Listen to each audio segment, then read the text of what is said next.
Meet DACREW Podcast. We are the change we desire to see in this world. If you won't change, you have to be the change. We are looking for 3 more hosts to join our team. If you have a message for the world and would like to be a part of the hottest new podcast and media network rocking the podcast world right now, join DACREW Podcast and Media Network. Looking for a little exposure? Allow IHEART Enterprises the opportunity to share your brand around the world. We will work with you to develop a package that fits your budget. Contact AEA via email and schedule a consultation. DACREWPODCAST 2003@gmail.com. We are the change we desire to see. Are you tired of the burden of past financial mistakes weighing you down? Look no further than BHG Credit Solutions, the industry leader in credit repair. We understand the challenges you face: charge-offs, late payments, bankruptcy, and those daunting student loans, but don't let them define your financial future. Here at BHG Credit Solutions, we've got your back. Our team of dedicated professionals specializes in turning credit adversity into opportunity. We'll work tirelessly to dispute inaccuracies, negotiate with creditors, and to develop personalized strategies tailored to your unique situation. Our proven track record speaks for itself. Countless satisfied clients have seen their credit scores soar.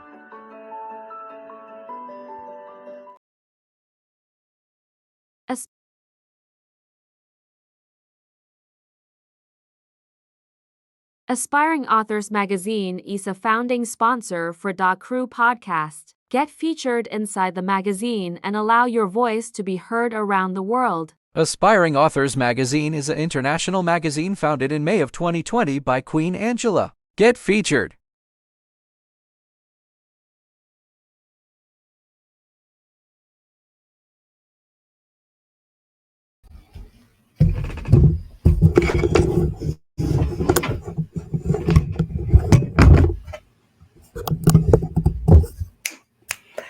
Hey, y'all, and welcome. I want to welcome you to another episode of the Crew Podcast. I want to thank you guys for tuning in tonight. Tonight was going to be a panel discussion. We have some individuals that's stopping by. I think I have one guest in the backstage, but we have we're going to be talking about prison awareness. This is Prison Awareness Month.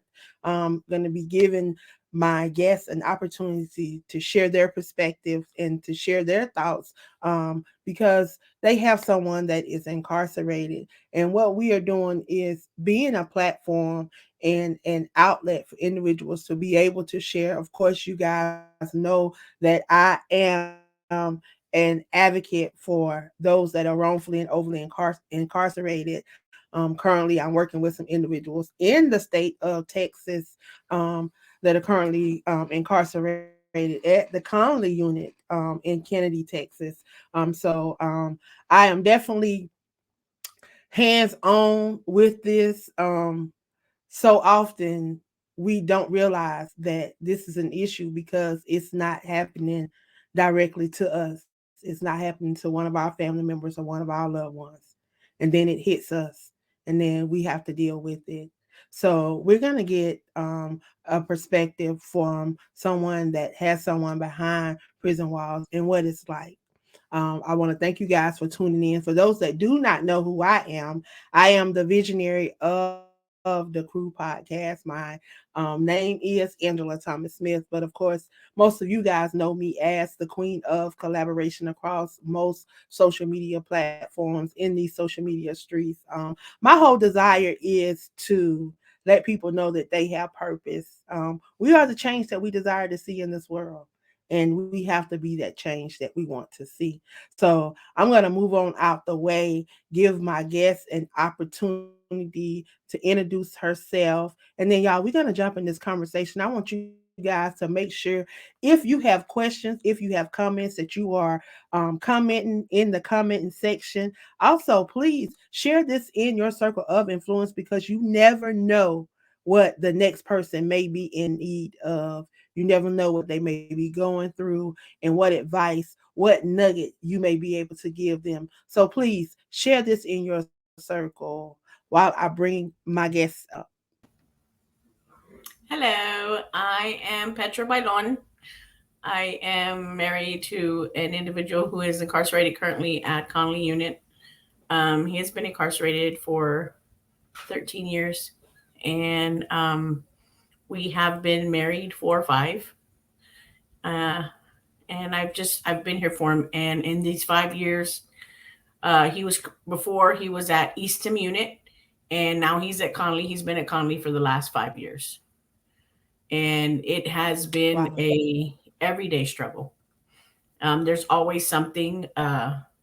Before, when we first met, I would roar and oh this and that, but it didn't do anything. It there was no effect. Sometimes silence is key.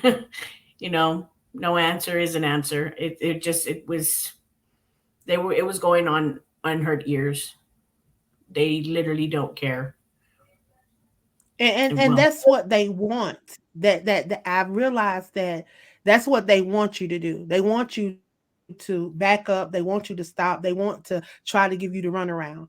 I've been dealing with this here lately. I'm dealing with a couple individuals, and I wish I should have pulled up some of their clips. And they're right there in the Connolly unit with your loved one. Um, mhm. it I tell people all the time, this is a very big world, but it's very small. You see how God just brought that right together.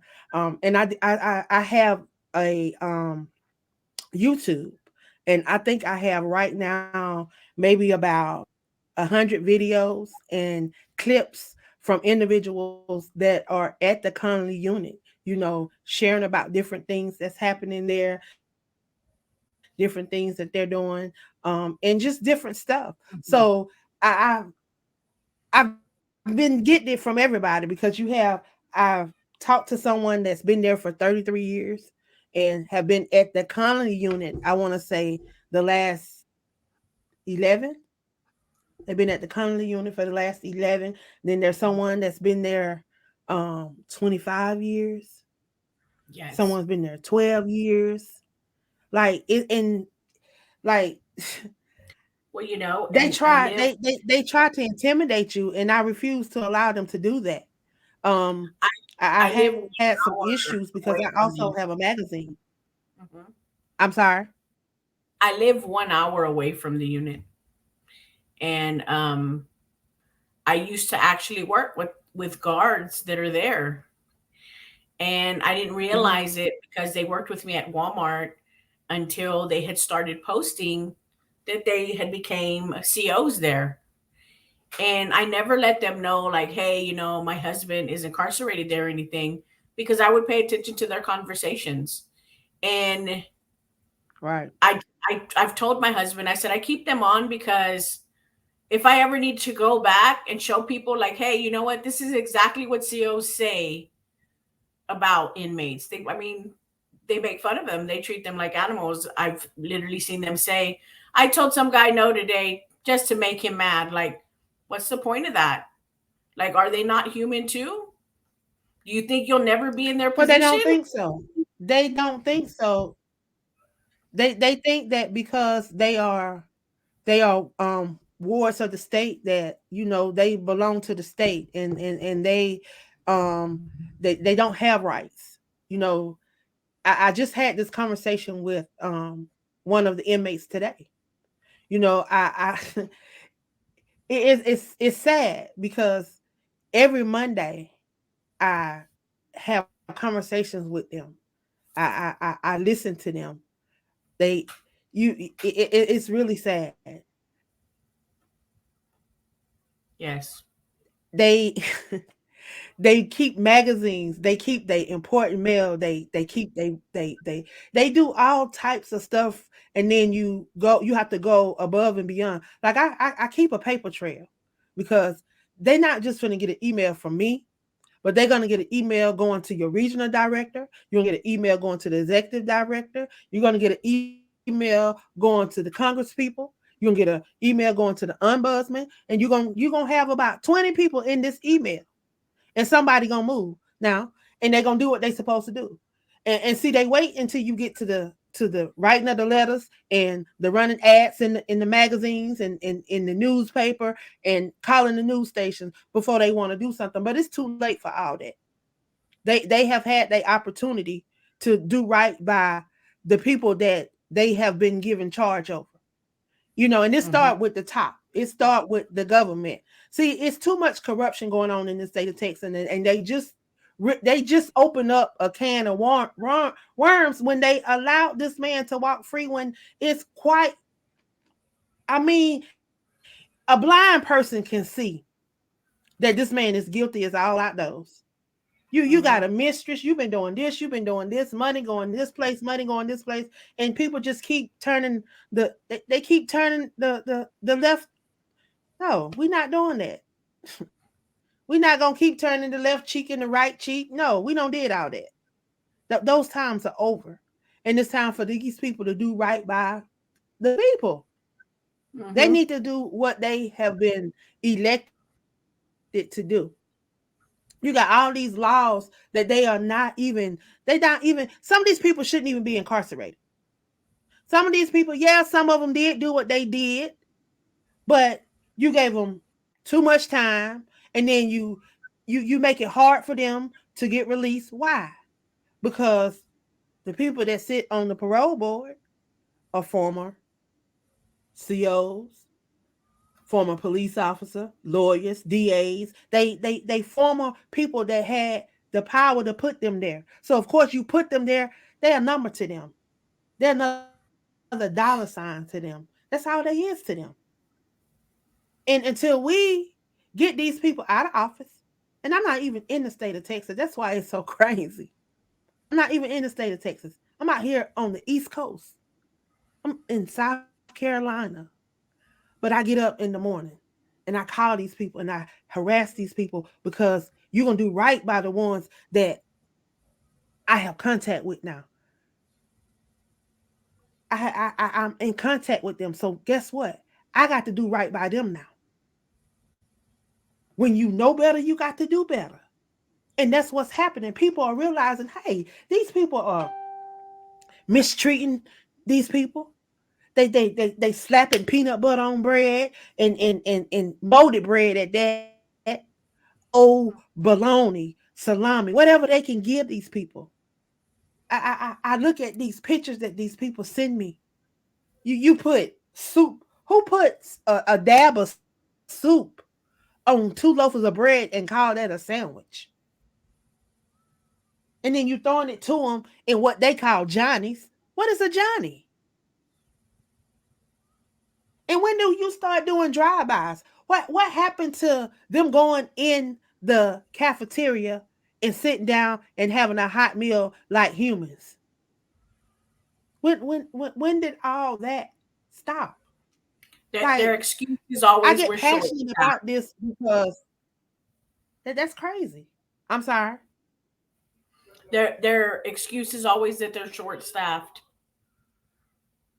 Okay. Well, if you stop, okay, just imagine if you're treating the inmates like that. So if you're treating the inmates like that, you treating the people like that too.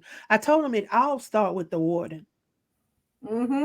Look at who you putting in charge of these places. It all start if the warden want to clean up that place and want that place to be in order and want this to happen and want this to happen, it can happen.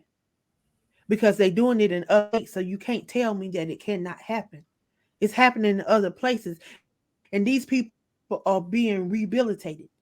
They're coming home and they're being productive citizens because they're given the opportunity to go to school. They're getting the opportunity to feel good about themselves. They're getting the opportunity to feel like a human being. That they're given that opportunity.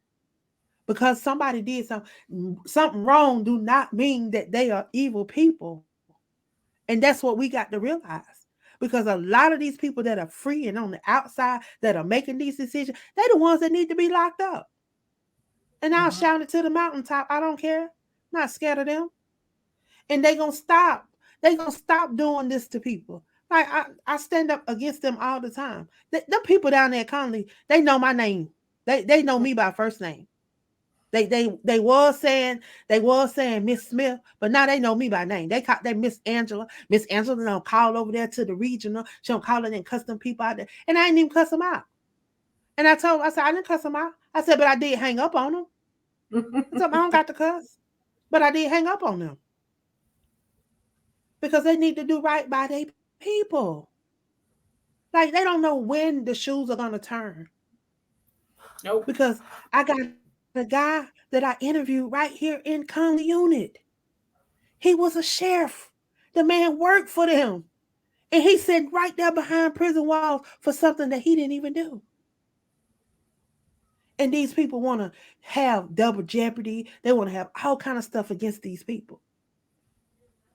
Man, it's sad. And Texas need to wake up. Texas need to wake up. They need to get these people that are in office, Ron Reynolds, Sheila Jackson Lee, Carlos Sherman, Monica De La Cruz, Ted Cruz, Jeff Lynch, and Joe Moody, all of them. They need to be out of there if they're not going to do what they're supposed to do. And people need to stop being quiet.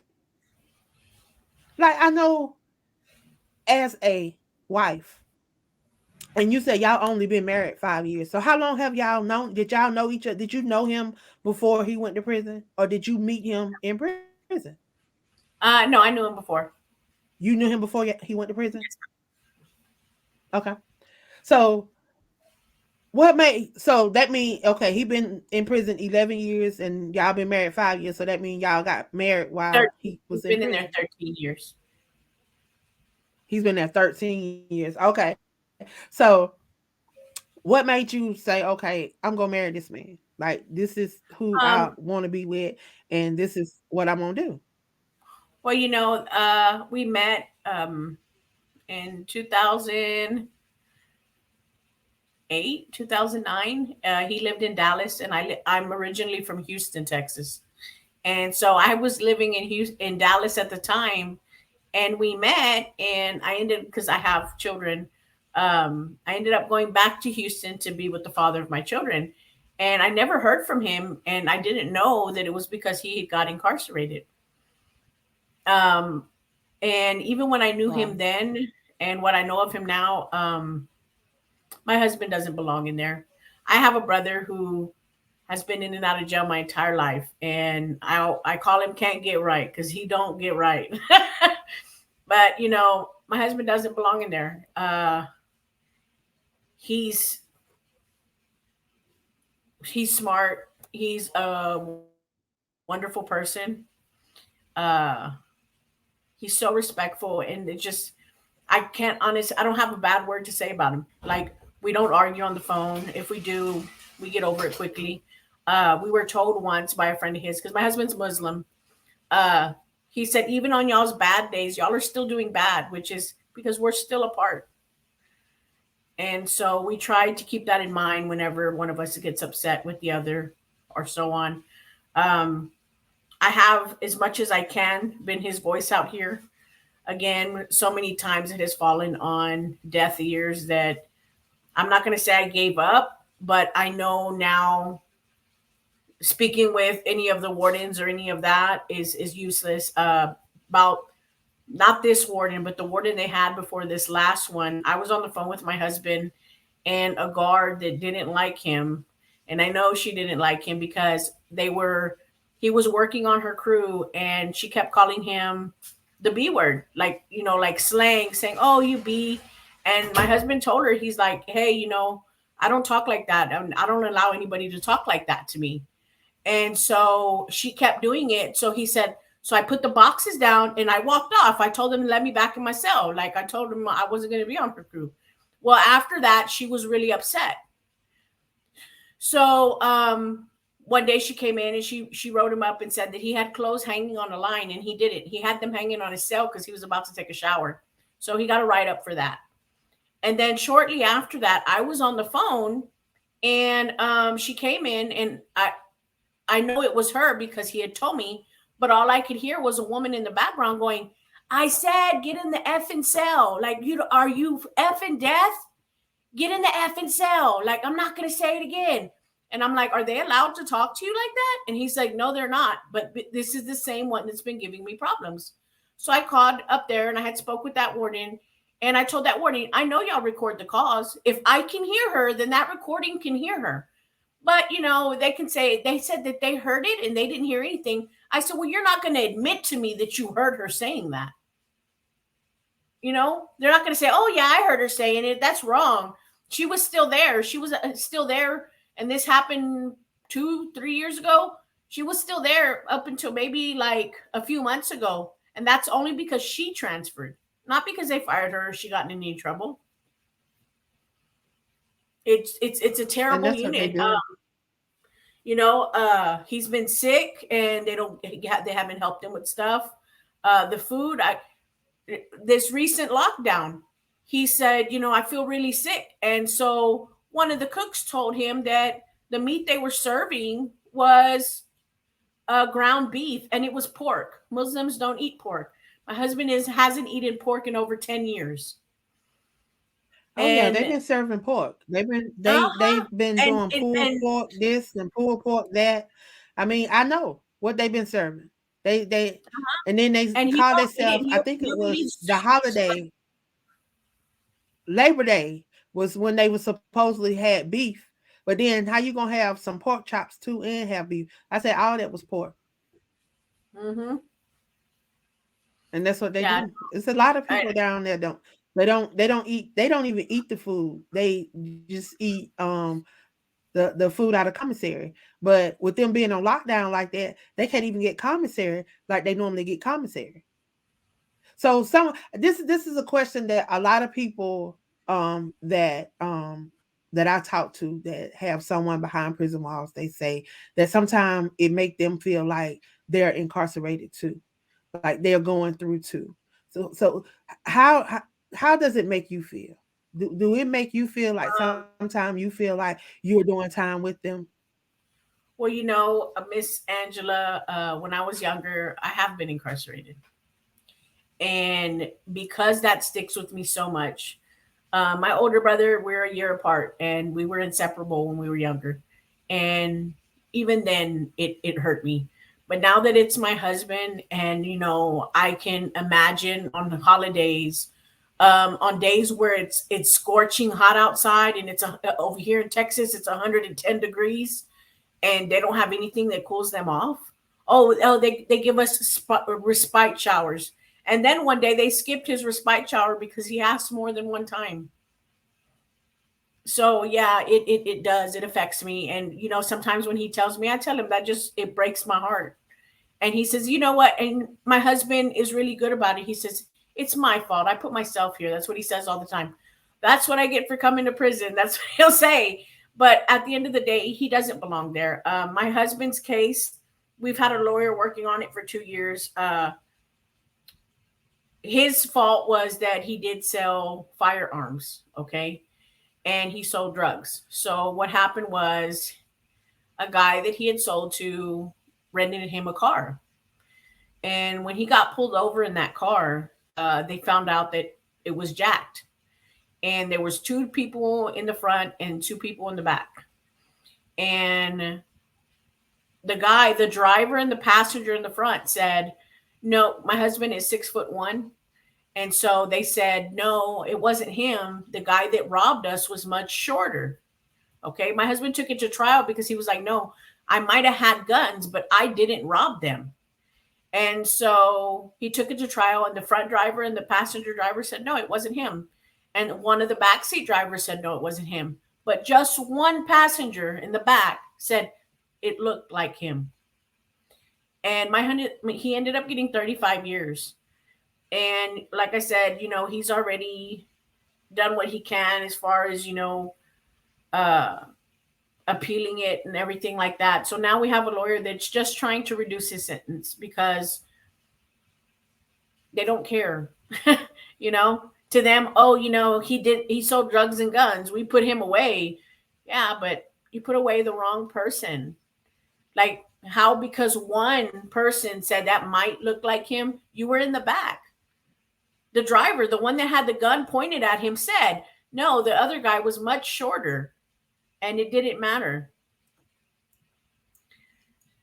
And They don't care. since my husband was in the adoption system, he had no one on his side. He had no one to say, "Hey, well, you know what? No, that's not the type of person he is." He didn't have anybody. Wow. And there's so many people at that same unit.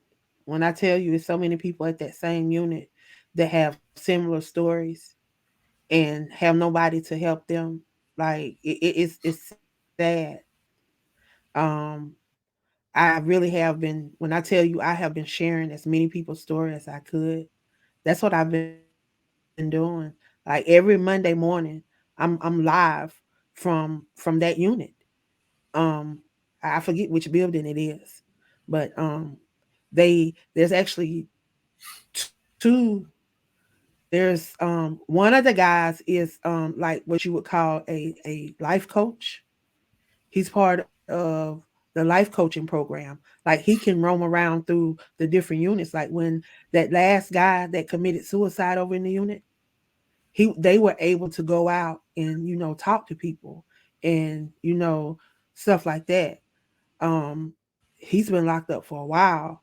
you know the comments and the things that I've been seeing from the videos that I have posted over on the Free Texas campaign YouTube. Everybody like he don't need to be locked up, that he should be free. you know but these people don't, they're not trying to hear that.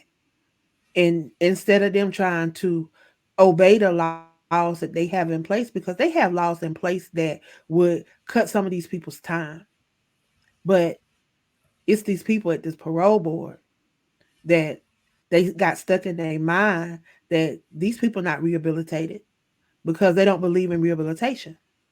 And it's evident that they don't, because if they did, they would have programs in place. They would have Yeah. programs in place that would be helping these people. They would be going to school. They would be taking up a trade. They would be taking up something that would help them on the outside. Not only that, they would make sure that these people were mentally and emotionally stable and able to come out and be a part of the community. They would be start getting them on a path to getting back into the community. Like you just don't just throw somebody out there. You got to get them prepared, because guess what? You don't broke these people, especially these people that's been locked up over 10 years. You don't broke them, because guess what? The first 5 years they probably was fighting for their life. They was probably fighting just to survive. These are Hmm. some of the stories that I hear. These are some of the stories that we share at the Free Texas campaign over on the YouTube. You can listen to some of these people's story. One of the guys, he said he was a little short guy. He is a little short guy, and he said every day he was fighting. And he said he fought every day. He said because he wasn't finna let nobody take advantage of him. He didn't have nobody fighting. He said he wasn't finna make no excuses. He said he told his story. He did what he did. And he said, I'm gonna do, he said, and I'm doing my time. He said, and yes, I'm sorry. He said, you know what? It didn't hit me. And I was in the courtroom and I heard that little baby, that 4-year-old child. And he said, that's when it hit me. He said, but I'm doing better. He said, and I'm making the best of what I can. He said, but it's sad how they do people. You know, Hmm. people that they ain't even concerned about themselves. Some of these people not concerned about themselves. They worried about other people too. That's Hmm. man, they're so concerned about other people being free and other people getting back to their families. It's a lot of them. There's a lot of stories that I've been sharing. I don't know what area your husband's in. Uh, D3. I want to say he's in three building. Three. Is it Okay, three? I think Yeah, it's possible. I don't. that's I want to okay. say three or four building because I know probably during summertime he had moved, so I'm not real positive on that either. uh, Because I know over there where a lot of the ones that I talk to, they in a place that have it has what they call cubicles. mhm. It's not like a dorm. It's like Oh, he's not in a dorm. He's where there's they're each cells.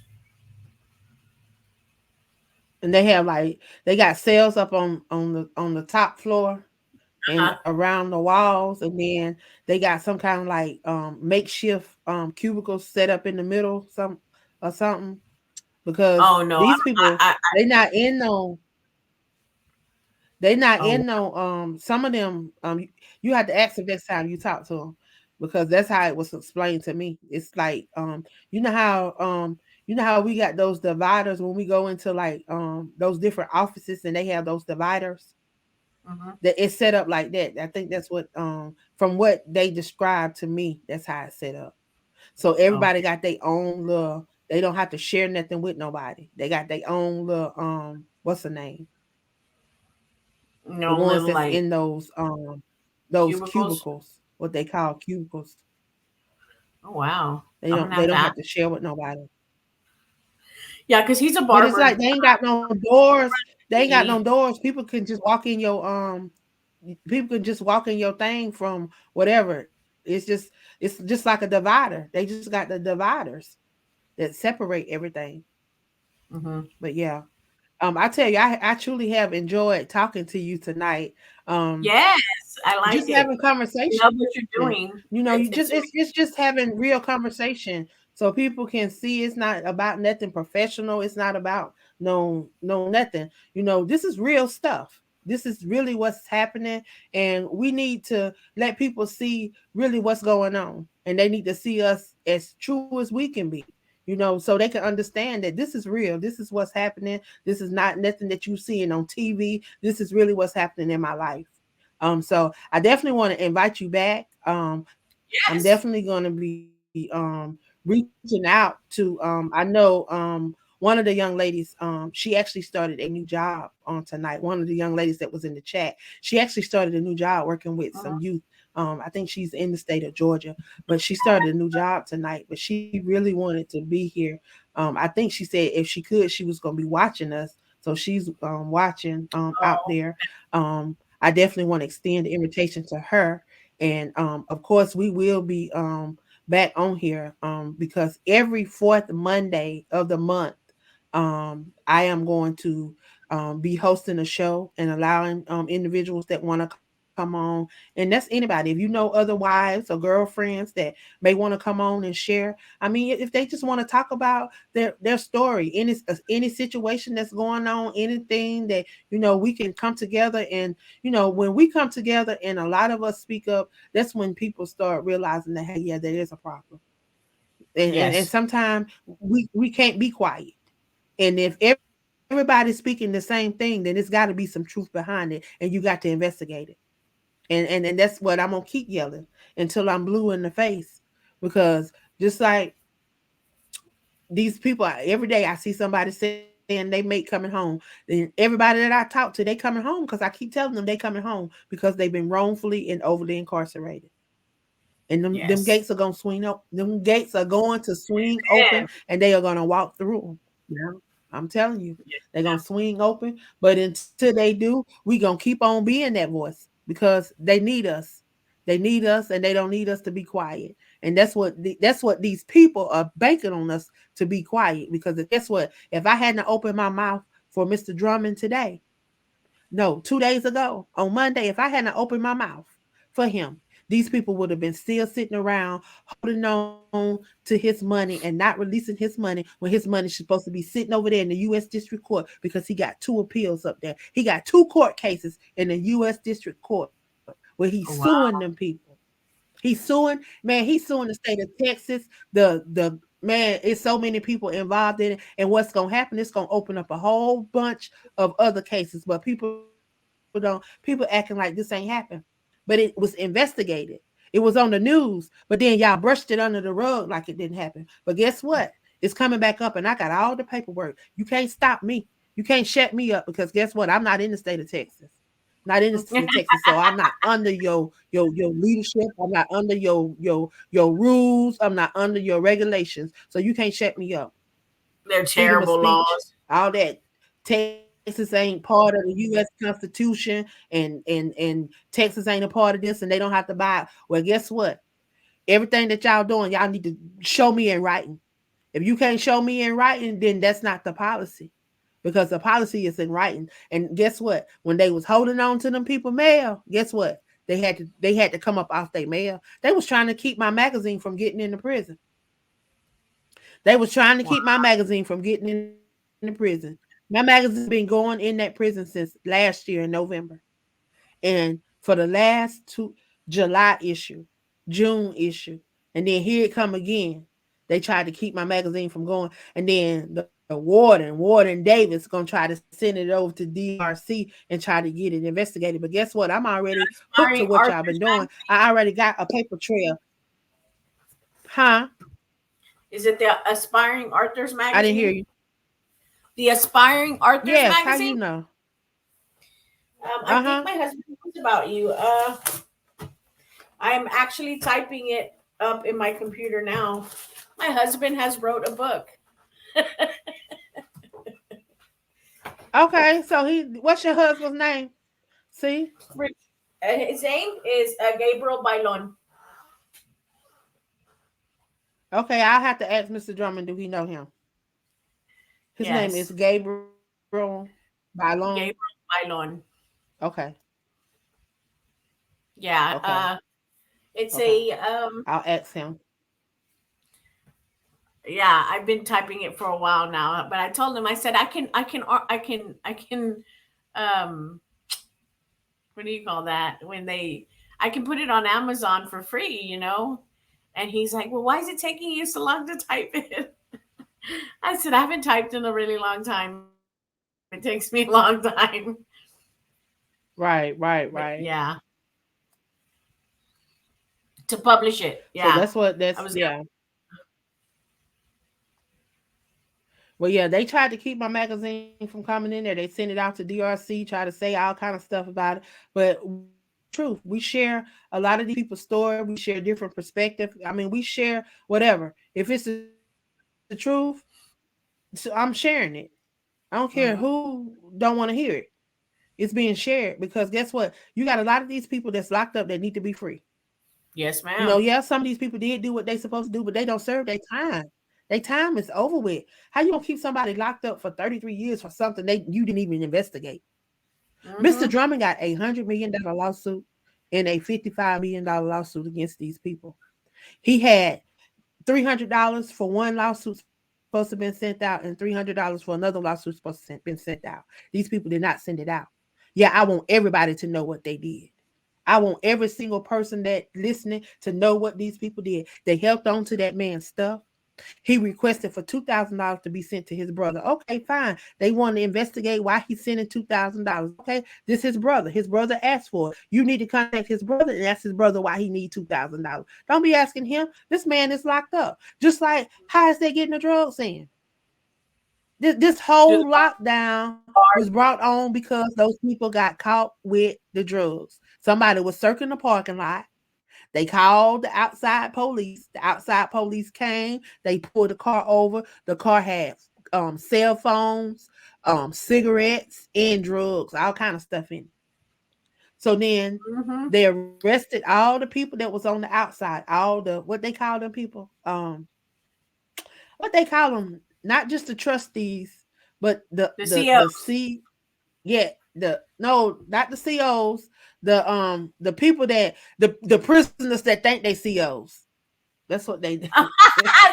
That's a whole it's a whole bunch of them. It's one over there in that unit that be over there, man. He be locking the door so they can't get on the phones. Because on Mondays, that's when I usually do my calls on Mondays. There's another unit. I don't know what unit. I forget what unit what pod that is that they call from. But do you know have you ever heard of a guy named Ayala?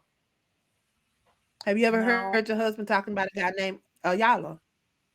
I think so. And if you heard your husband talking about a guy named Cornell, drummer, they call him Drumstick. Cornell, yes. Well, Cornell is who I talk to Cornell every single day. Okay. Yeah, I have heard of Cornell. I talked to him. I talked to Ayala. I talked to Drew Mack. Matter of fact, Drew Mack is in one of my poetry books. The one that's called Cries from Within My Soul. It's a poetry book. It's a white with red writing. It's a picture of a eye on it. Drew Mm-hmm. Mack put 4 poems in it. And I have a Oh, whole stack of poems that this guy has written. Um, Drew Mack teaches karate. He teaches a lot of the guys there karate. He's a Muslim too. So your husband definitely might know him yes. because he's a Muslim too. Yes. And he teaches karate, he teaches yoga. When I tell you this is a small world, this is a small world. And it's not by coincidence. Everything, when I tell people, it's not by accident that God bring Well, people into my life.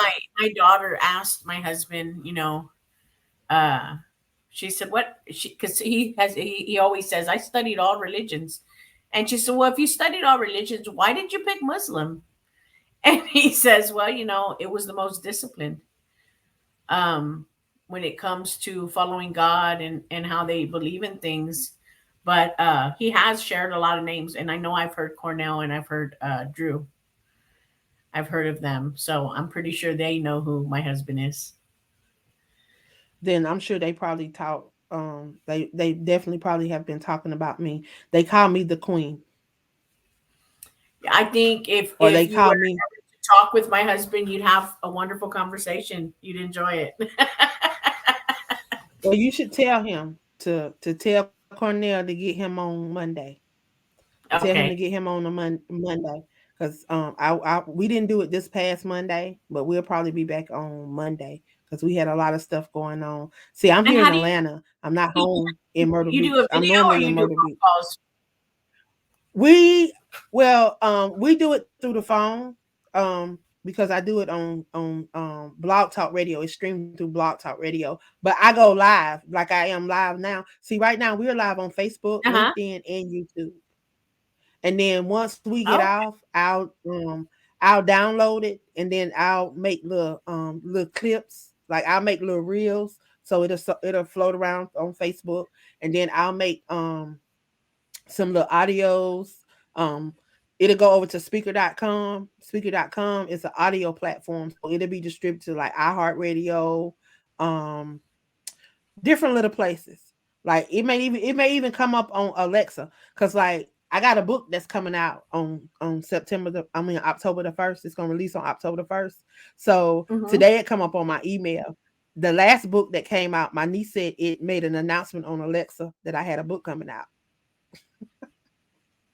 Oh, So wow. Okay. yeah, she said, I know it was on Alexa. I say, wow, I didn't even know that. But yeah, it sent me an email today telling me that I got a book coming out on October the 1st. So everybody go download your e-copy of my domestic violence. It's a 31-day devotional, and it's just something that will encourage you, even if you may not be going through domestic violence. It's just something that will lift you up and encourage you to come out of that space that you are. Because so often we get stuck and complacent in a place where we get comfortable in that place, and sometimes we got to step outside that box. So I have Yes. two amazing individuals. We all three overcame domestic violence. You looking at someone that was shot point blank range with a sawed off shotgun. I shouldn't even be here. My whole right side of my Goodness. body should have been blown off. I shouldn't be here, but I'm here, and it was only by the grace and the mercy of God that I'm able to Oh, do what I'm doing. And this happened to me in 2014. God spared my life. Next year to be 10 years. And he spared my life. He gave me a second chance. He gave me a third chance. He gave me a fourth chance. So guess what? I can't sit down on him, and I can't sit down on his goodness, because he's been too good to me. He's been truly good to hmm. me, to be able to allow me this opportunity to do the stuff that I'm doing, to even be able to have this podcast, to be able to allow individuals to share. So definitely want to stay connected to you. Definitely want to invite you to come back. I will be doing Yes, a ma'am. show every fourth Monday of the month. So mark your calendars. And if you know any other women that would like to be a part, if they a girlfriend or a wife, or if they just have a loved one that is incarcerated and they want to come on and share, it's just gonna be a place where they can relax, enjoy themselves, and then next thing you know, they can be a part of the conversation. time I want you to bring you some wine, coffee, whatever you like to drink. Bring it, and we gonna. So before we leave, tell everybody who you are, and if I'm you're on Petra social media, if they can support you, whatever you're doing, if they can support you, how they can support you. Please share that before we leave. Okay, my name is Petra Bailon. I am a life insurance broker. I own a financial group. I just started actually. I do credit repair and I do taxes. So I have three things that I do. And I do have a business page. It's under Petra Luna Bailon. Well, I definitely enjoyed you on tonight. I thank you for stopping by and Thank you. I blessing had us a on great time. tonight. Definitely will be in touch with you. Gabriel Bylon, right? I'm gonna see if I can remember that. I'm gonna go write that down when we get off.